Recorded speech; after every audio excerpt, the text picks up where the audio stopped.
kemudian salawat dan salam tercurah terlimpah kehadiran Nabi kita Nabi Muhammad sallallahu alaihi wasallam beserta keluarga, sahabat, kerabat yang mulia.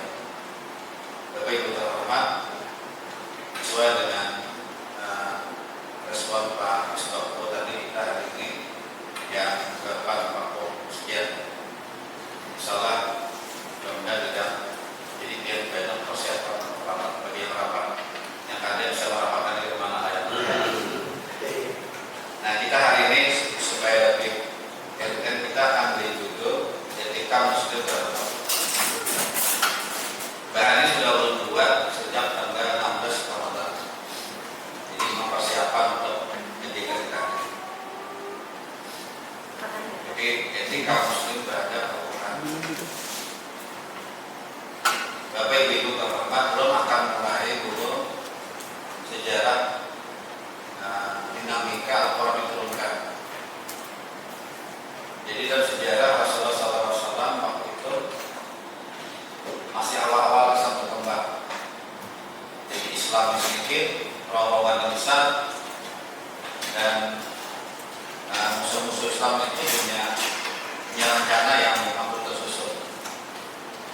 Ini pada saat awal-awal perkembangan Islam.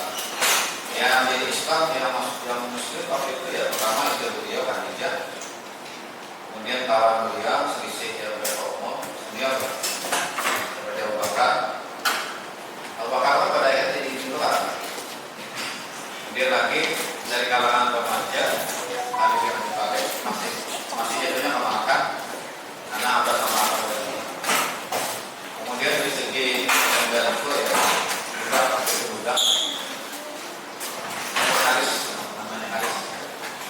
Haris ini nanti sampai begini Haris itu ujungnya Muhammad.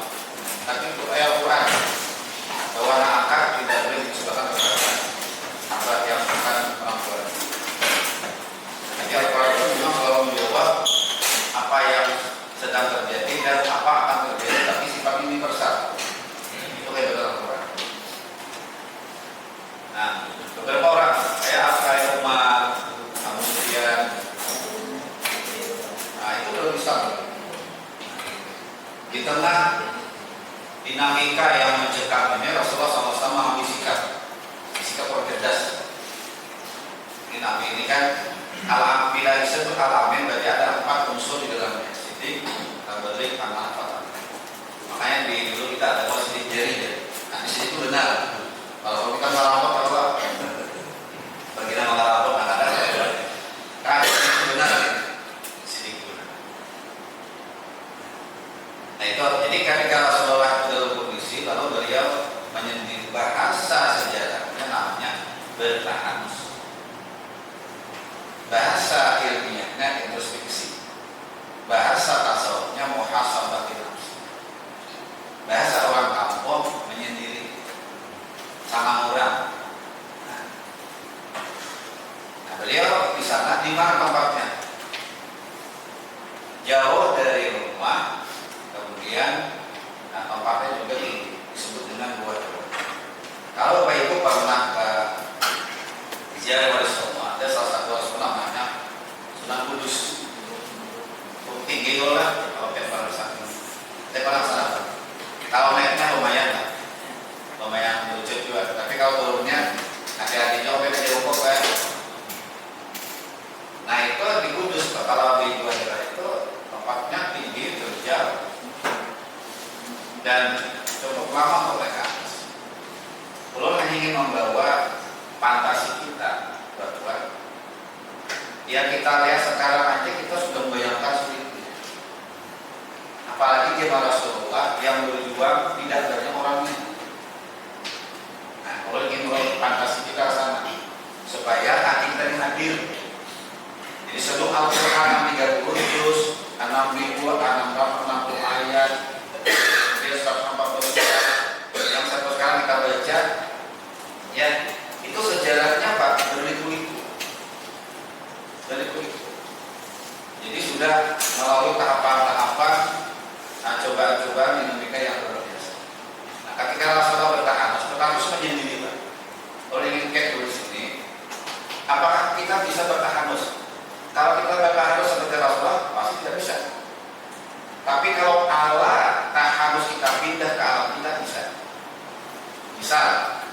Jadi kita kan punya problem pribadi, problem kantor, keluarga, problem lingkungan, sebagainya. Semakin lama hidup, semakin banyak pekerjaan, semakin tinggi pangkat kita, itu berpotensi kita menghadapi berbagai problem. Taharus ini bisa kita gunakan sebagai cara untuk introspeksi diri, tapi bukan taharus namanya. Itu namanya muhasabah. Bagaimana caranya? Bisa kita melalui dimanapun kapanpun. Misalnya biasa di dalam kamar, asal kumpul berpikiran mengenai apa, batang kawan-kawan membangun juga ya Allah. Udah. Kalau kita tafakur itu menyadari tentang kehidupan, tentang kesalahan, tentang dosa yang kita lakukan. Sudah itu kita upai bahasa tasawuf namanya tahalli, mengeluarkan aura negatif dalam diri kita. Ya. Lain aura kasih Pak. Nah kalau aura kasih itu sama hidup di sini, belum ada berarti. Ya Allah, janganlah. Coba tahu dulu ya Allah. Jadi ada saja namanya tahalli dalam dunia tasawuf, mengeluarkan aura negatif. Kan pasangan dulu negatif, tolak. Kemudian kita apa-apa yang tidak baik itu kita keluarkan, kita kosongkan. Sebab kalau ini masih ada dan bisa masuk. Bila sudah ini keluar, itu namanya tahalli, masukkan aura yang positif. Engkau ya Allah maha pengasih. Yang saya diajarkan yang keluarga di siang salehah. Jadi kita sebutkan yang baik-baiknya, jangan kita lihat yang kekurangannya. Nah bila sini sudah kita masuk, maka nanti sirkulasi darah, kemudian pernapasan, pikiran menjadi tenang. Baru kita masukkan, namanya tajalli. Nah Rasulullah apa seperti itu sebenarnya. Maka bahasa tasawuf itu tahalli, tajalli. Nah ketika Rasulullah itu bertahanus menyendiri, mami kita kayak apa ya Allah, umatku kayak ini. Kalau karena kayak ini kayak aku Allah, jadi nanti itu kosongkan juga, dikosongkan sendiri. Sebab bila belum kosong, itu kita ego kita masih ada, kesombongan kita masih ada, kita kosongkan dulu. Nah itu bisa pada seperti itu. Yang kedua bisa dengan cara mengambil waktu tempat yang khusus. Misalnya kita bangun malam, tahajud. Tahajud itu termasuk adalah kategori ibadah yang ikhlas, Pak. Karena untuk bangun itu perlu perjuangan. Ada semudah itu. Nah kita bisa bertahan halal tahajud. Kita lapor semua itu. Wa minal laili fatahajjad bihi nafilatan lak asa ayab'asa rabbuka maqaman mahmuda. Ini apa ceramahnya anu kadang main atas ada Pak Fadila. Ini itu dia ceramah itu enam utas sampai ya memang kebiasaan Pak. Tapi kada beberapa kada main kepalanya nih, nah kada boleh mincer biasa. Jadi biar kau jangan dihiraukan tangan kalau itu biar dia kawana aja.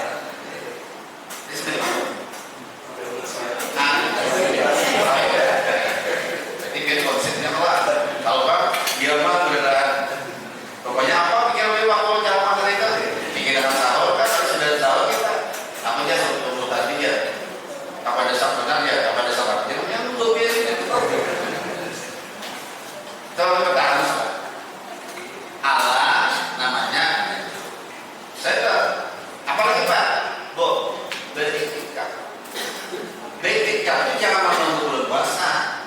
Makanya kita apa kata Allah dalam Rasulullah itu Allah paling senang kepada orang itu adalah saat menunggu waktu sholat, bukan menunggu waktu azan Pak, menunggu waktu sholat. Berarti kita kan ada kita bahwa hari ini Zuhur menyak 12.30. Paling tidak kita 15 dulu sudah duduk, kita masuk ke masjid. Kita apa Pak? Salah sudah berangkat duduk di sana. Apabila sidin itu tafakur, kemudian kada kawal sampai zuhur, kemudian sampai asar, dipastikan kita kunci dalam masjid. Itu kau main panggil, kau main panggil. Makanya kita berarti sengaja sidin dulu di masjid. Bakal dulu di rumah supaya malam ini. Oke lah, masalah itu alamiah bahasa kita. Tapi kita sudah ada niat masuk ke masjid. Ini apa kita? Nah, itu aneh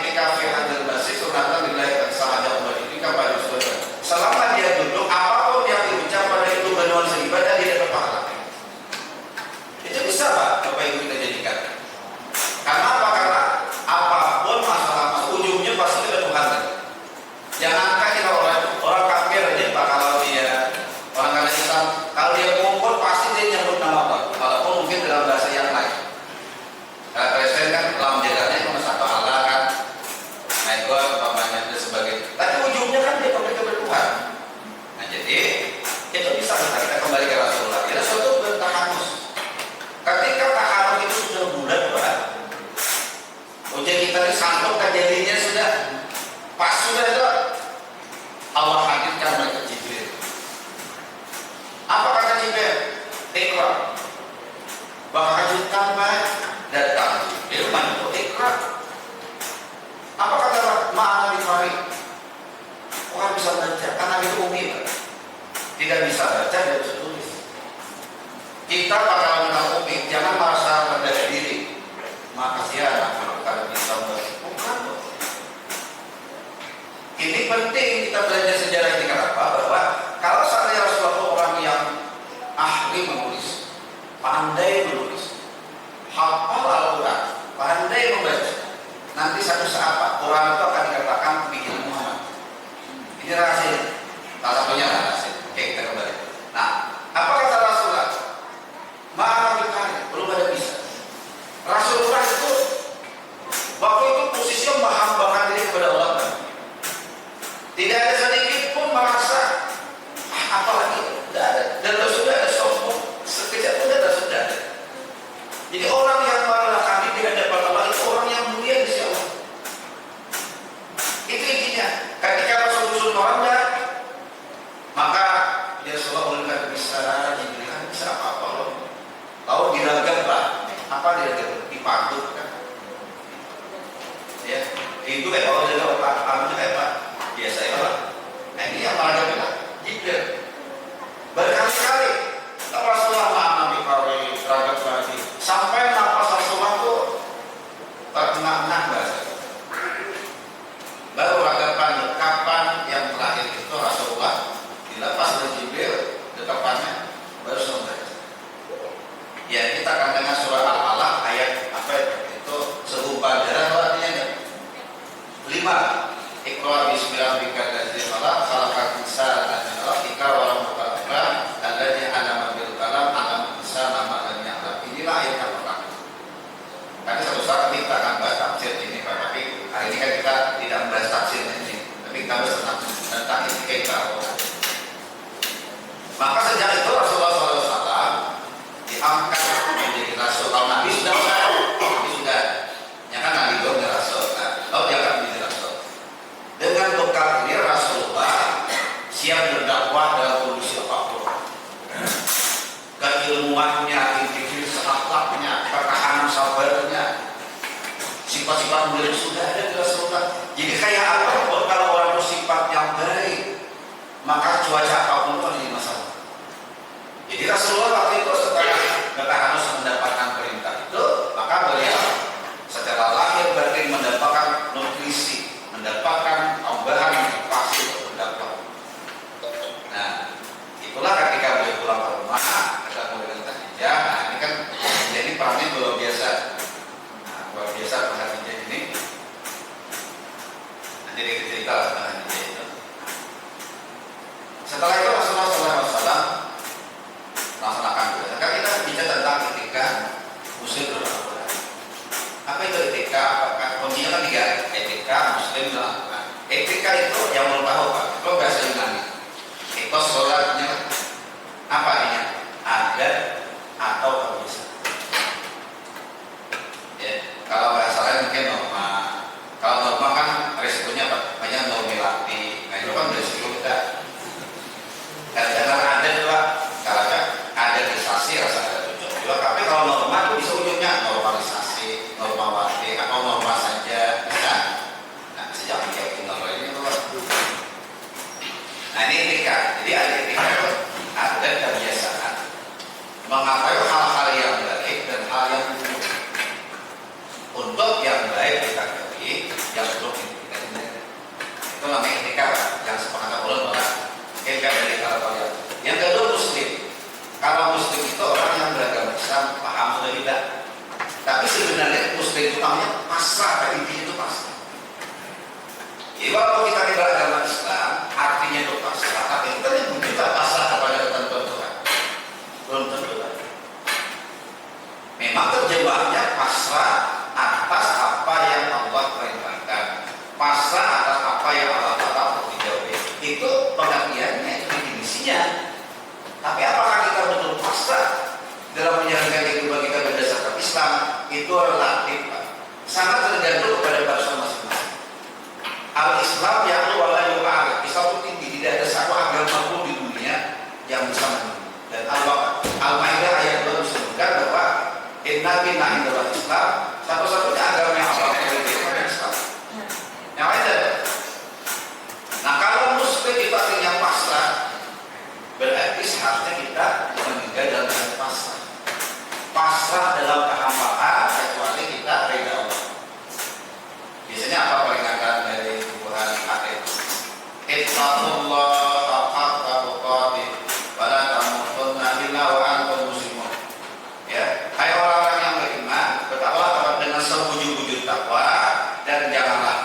janganlah meninggal dunia kecuali dalam keadaan muslim berserah diri kepada Allah.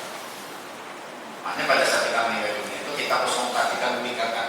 Kan nama meninggal itu dalam risalah itu banyak godaan Pak. Manusia itu setan itu ya dijaganya apa itu digodanya kita.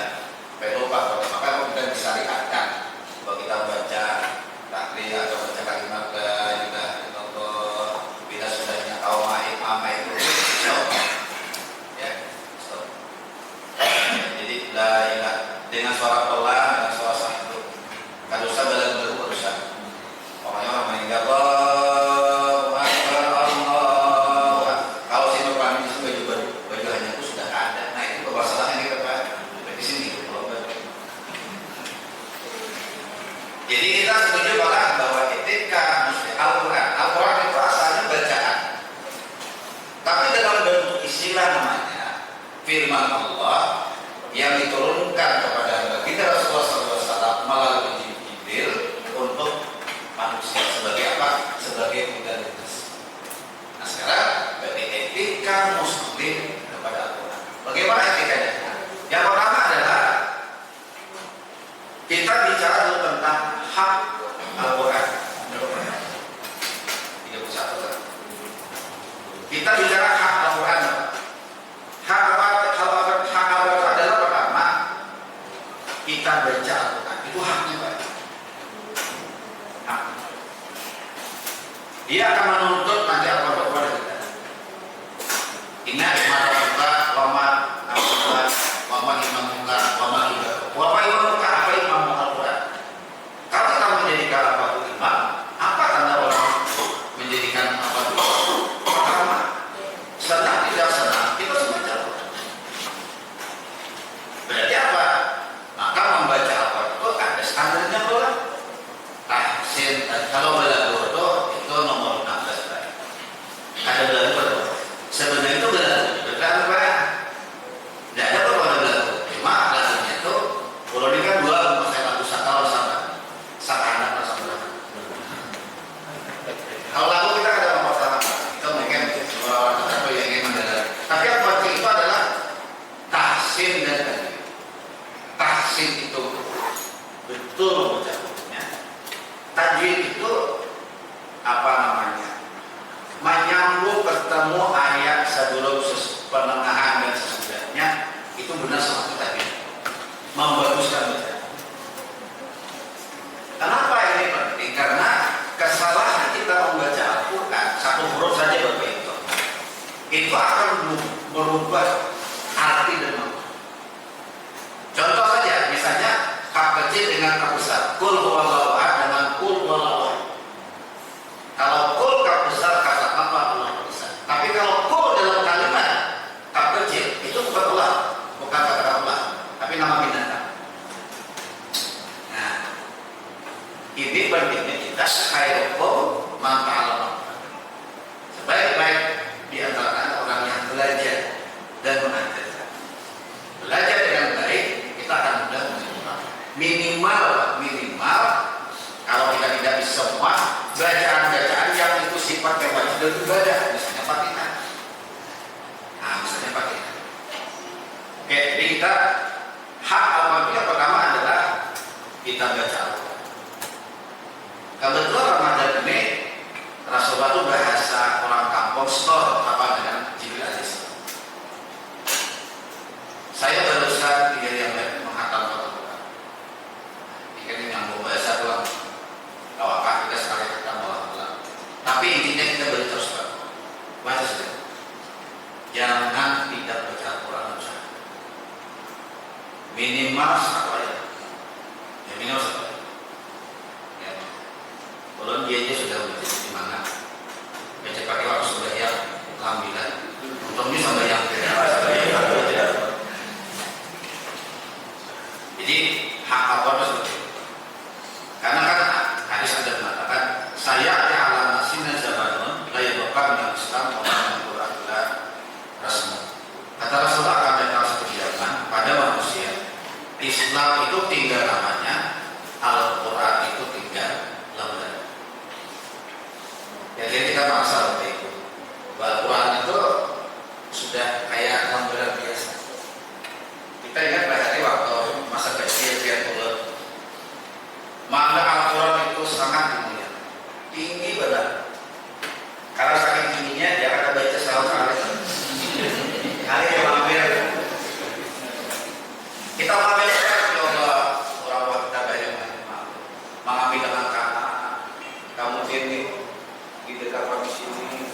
dianda ke atas, dicium, kemudian dianda, itu.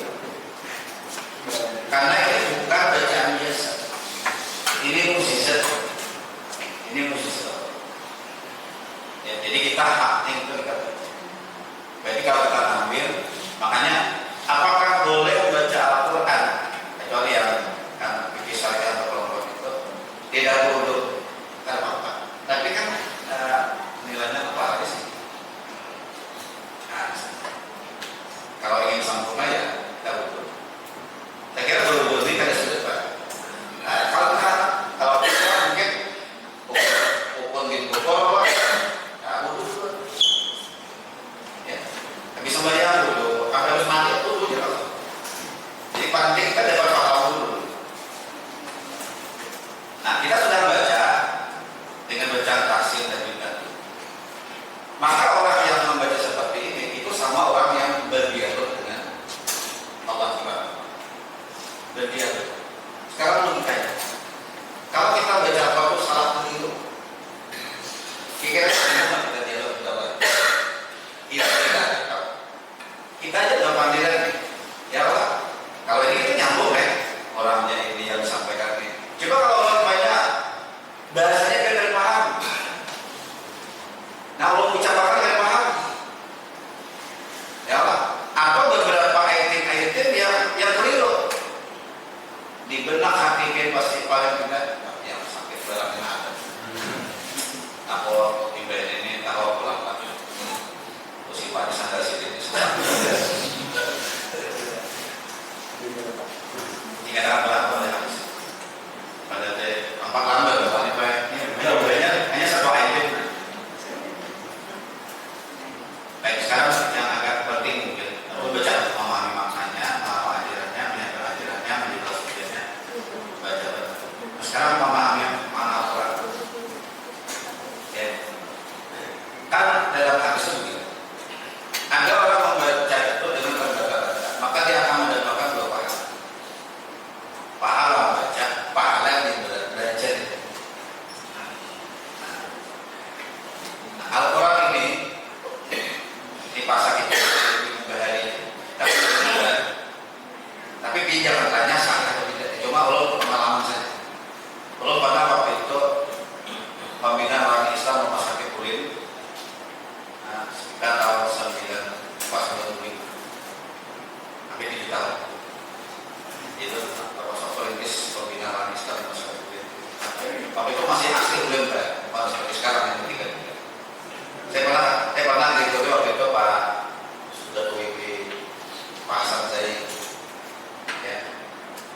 Nah, ada waktu itu wakil direktur yang sekarang Profesor Dr. yang betul beliau dari masih keluarga wakil gubernur ya sama. Nah, waktu itu wakil direktur rumah sakit. Nah, belum profesor waktu itu masih dokter gigi. Belum dokter, masih dokter gigi.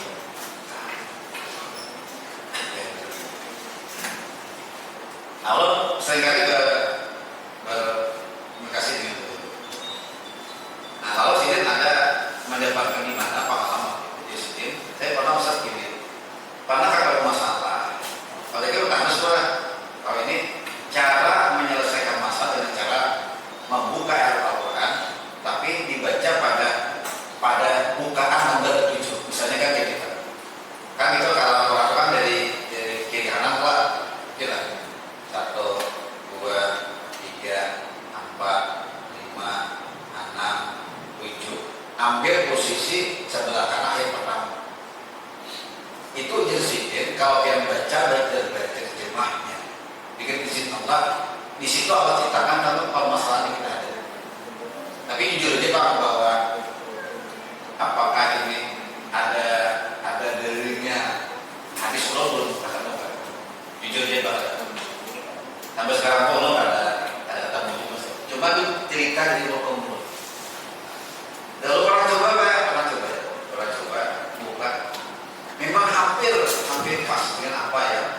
Kemudian kita baca ayatnya, terjemahnya, cari tafsirnya. Dulu kan yang terkenal itu waktu Allah masih itu tafsir Al-Maraqi misalnya.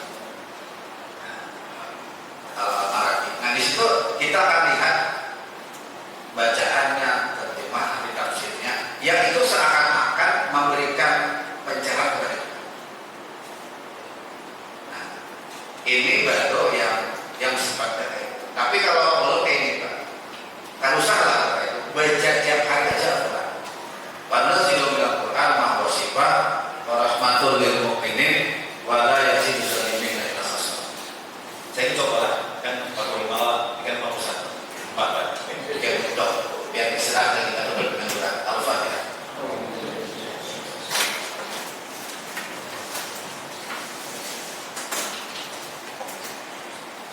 Bismillahirrahmanirrahim. Alhamdulillahirabbil alamin wassalatu wassalamu ala asyrofil anbiya'i wal mursalin sayyidina Muhammadin wa ala alihi washabbihi ajma'in. Allahumma ja'al dinana hajatan amanah wa tafarraqana min ba'di tafarruqa masnun. Allahumma arhamna bi rahmatika arhamar rahimin. Allahumma ighfir lana dzunubana ya rabbal alamin. Allahumma arhamna bil Qur'an waj'alhu lana imaman wa nuran wa hudan wa rahmah. Allahumma sakina min nasina 'allimna minhu ma jahilna wa arzuqna tilawata ana alaihi wa ana an-nahar wa jawjatan ya maulana ya rabbal alamin. Anasir Quran wa shifa wa rahmatul lil mu'minin wa la yazidu zalimina illa khasara. Rabbi zidni wa la yanqusna fatana laka fil hamdi. Rabbana atina fid dunya hasanatan wa fil akhirati hasanatan wa qina adzabannar. Ya subhana